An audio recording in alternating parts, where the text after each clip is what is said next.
Welcome to This Explainer. Today, we're diving into a literal burning legal mystery from South Africa's constitutional court. We're going to explore how a raging fire sparked a massive high-stakes debate over constitutional rights, the burden of proof, and what it actually means to be treated equally under the law. We'll be looking at a fascinating case called Prinsloo v. van der Linde. And honestly, this is a perfect example of how a completely everyday disaster can test the absolute limits of a nation's highest laws. It really shows why understanding these legal boundaries matters so much for anyone who owns property, or really just lives in a community today. We have to start with these incredibly dramatic opening words right from the judge's ruling. Much of South Africa is tinder dry. Now, we aren't just talking about abstract legal theory here. We're talking about a nation historically ravaged by veld, forest, and mountain fires. To put that into perspective, these fast-moving infernos can consume thousands of hectares in just a matter of hours. They literally sweep across the landscape, causing devastating destruction to property, flora, and fauna. In an environment this incredibly vulnerable, a single careless spark, or just a poorly placed campfire, can wipe out an entire community's livelihood before the fire trucks even leave the station.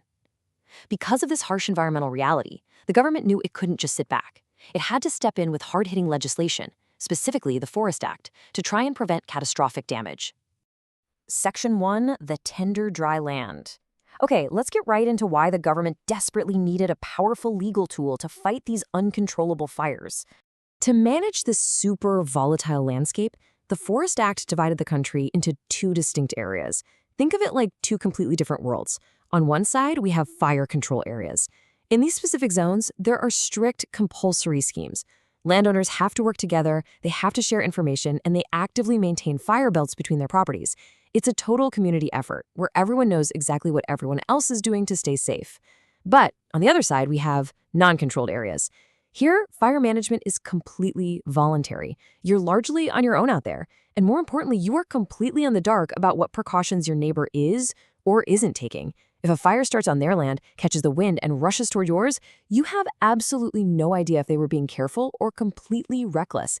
It's a terrifying blind spot. So, the crucial point we need to look at is this specific rule crafted just for those non-controlled areas, Section 84 of the Forest Act. Because neighbors are totally in the dark, the law created a presumption of negligence. Legal scholars call this a reverse onus. Now, normally in a standard civil case, if I sue you because a fire started on your land and burned mine, I have to actually prove that you were negligent. I have to go out and find the evidence. But under Section 84, the moment a fire spreads from your property, the law doesn't ask if you were at fault. It automatically assumes you were. This heavy, immediate legal burden is placed directly on you, the landowner, to prove your own innocence and show you did everything right. Section 2. Guilty until proven innocent? Well, this brings us to a massive legal puzzle.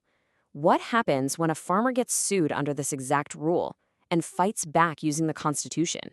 In our case, a devastating fire spread from Mr. Prinsloo's land to his neighbor's farm, causing terrible, extremely costly damage to orchards and pastures. When he got sued for those damages, Prinsloo argued that Section 84 was unconstitutional. He launched this massive, multi-pronged attack under South Africa's interim constitution. He argued it violated his right to equality, his right against unfair discrimination, and, most aggressively of all, his fundamental right to be presumed innocent. From his perspective, the system was completely rigged. He basically said to the courts, hold on, you're assuming I'm guilty of negligence before the trial even begins? That goes against the very fabric of justice. Section 3, Criminal versus Civil Law. Right, here is where we need to carefully untangle the law. Because to understand the court's reaction, we have to look at the nature of the trial itself. The Constitutional Court saw a crucial distinction here. There is a massive, fundamental difference between criminal and civil law.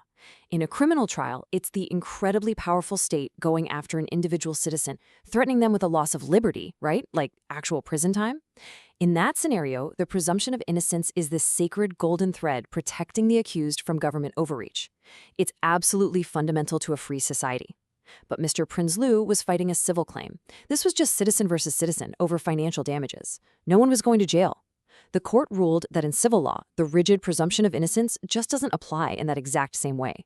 Instead, the rules of who has to prove what are based on practical fairness between everyday people. The court noted that in civil law, shifting the burden of proof is actually quite common. They stated that considerations of policy, practice, and fairness may require the defendant to bear the overall onus. Just think about it practically for a second. If a fire starts on your isolated farm, you are literally the only one who knows what truly happened. Did your worker drop a cigarette? Did you fail to clear dry brush like you were supposed to? Was a tractor sparking? Your neighbor, whose property is currently burning to the ground, has absolutely no way of knowing those internal details. Therefore, the court reasoned it is entirely fair to shift the burden of proof to the person who possesses the most knowledge about what happened on their own land. Section 4. The equality question. Okay, so with the criminal law argument totally defeated, the applicant pivoted to a different part of the Constitution, the fundamental right to equality. The core question here shifted dramatically. Prinsloo argued, is it legally acceptable to treat landowners outside fire control areas differently from those inside, or differently from defendants in regular civil cases?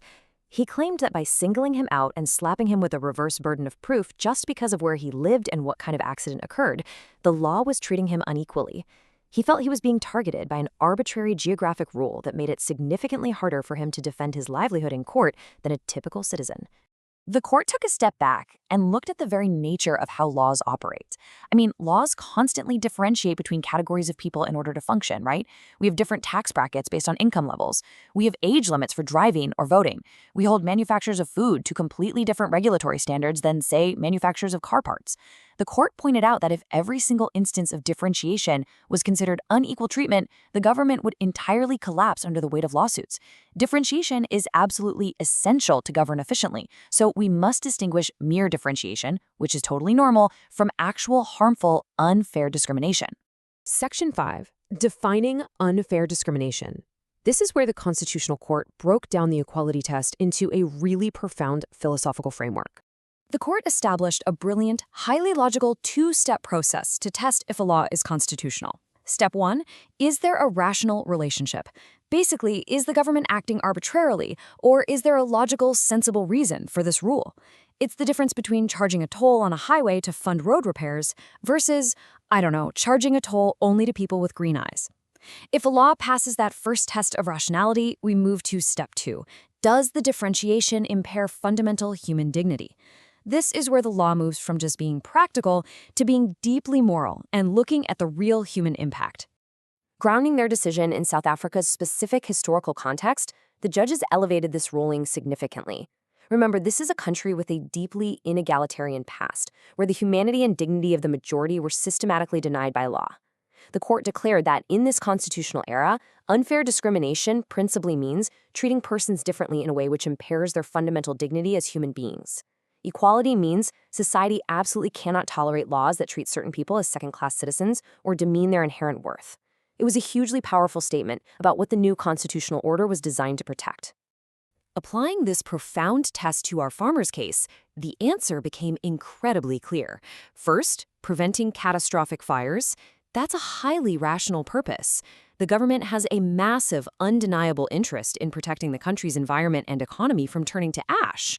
Shifting the burden of proof to the landowner, the person with the best knowledge of the event, is a perfectly logical way to encourage extreme caution and prevent disaster. And step 2, asking a landowner to explain a fire on their property certainly does not treat them as a second-class citizen. It doesn't impair their fundamental human dignity in any way. Actually, it's just a strict regulatory rule designed to keep everyone safe. Section 6. The final verdict. All right. Let's move to the conclusion and see how this builds to the final judgment for the farmer, the neighbor, and the rule of law. The tension has been building throughout this entire legal mystery. Does this aggressive fire prevention law, a law which forcefully requires a citizen to prove they weren't reckless, actually survive the ultimate test of the new constitutional order? The Constitutional Court ruled unanimously. The verdict? Section 84 is not inconsistent with the Constitution. The presumption of negligence stands firm. This meant the civil case against the farmer had to proceed, and when they eventually went to trial, that heavy burden of proof would remain squarely on his shoulders.